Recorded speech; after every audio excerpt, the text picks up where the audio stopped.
আসসালামু আলাইকুম। কেমন আছেন সবাই? আশা করি সবাই ভালো আছেন। আজকে আমি আপনাদের সাথে একটা খুব সুন্দর একটা জিনিস আনবক্সিং করে আমি দেখাচ্ছি।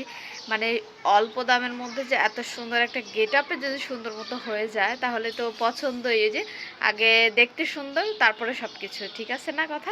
চলেন সেটা শেয়ার করি।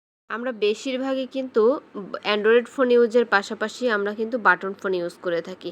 আর সবার সামনে সেটা বের করতে লজ্জাবোধ করি। কিন্তু এই বাটন ফোনটা দেখেন, উইন্টার W90 ফোনটা দেখেন, একদম আইফোন স্টাইলে তৈরি করা কিন্তু।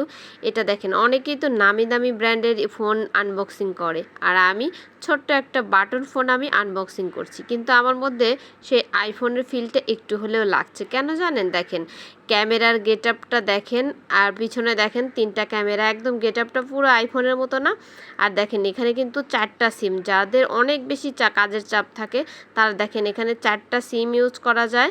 একদম 4টা কিন্তু এখানে বাটন করে দেয়াই আছে। 4টা সিম ইউজ করা যাবে, আবার খোলাও যাবে। এই পাশে লাইটের দেখেন টর্চ, যেটা আমরা টর্চ লাইট জ্বালায় রাস্তায় পার হই, কিংবা ভালো মানের একটা টর্চ লাইটের আলো পাওয়া যায়। আমি পুরো রুমটা অন্ধকার করে তারপরে কিন্তু টর্চ লাইটটা জ্বালিয়েছিলাম। মাশাআল্লাহ, একদম খুব ভালো আলো। আর আমার কাছে ফোনটা তো খুবই বেশি সুন্দর হয়েছে। আর এত রিজনেবল প্রাইসের মধ্যে এই উইনস্টার যে এত সুন্দর কিছু বের করছে, অতুলনীয়।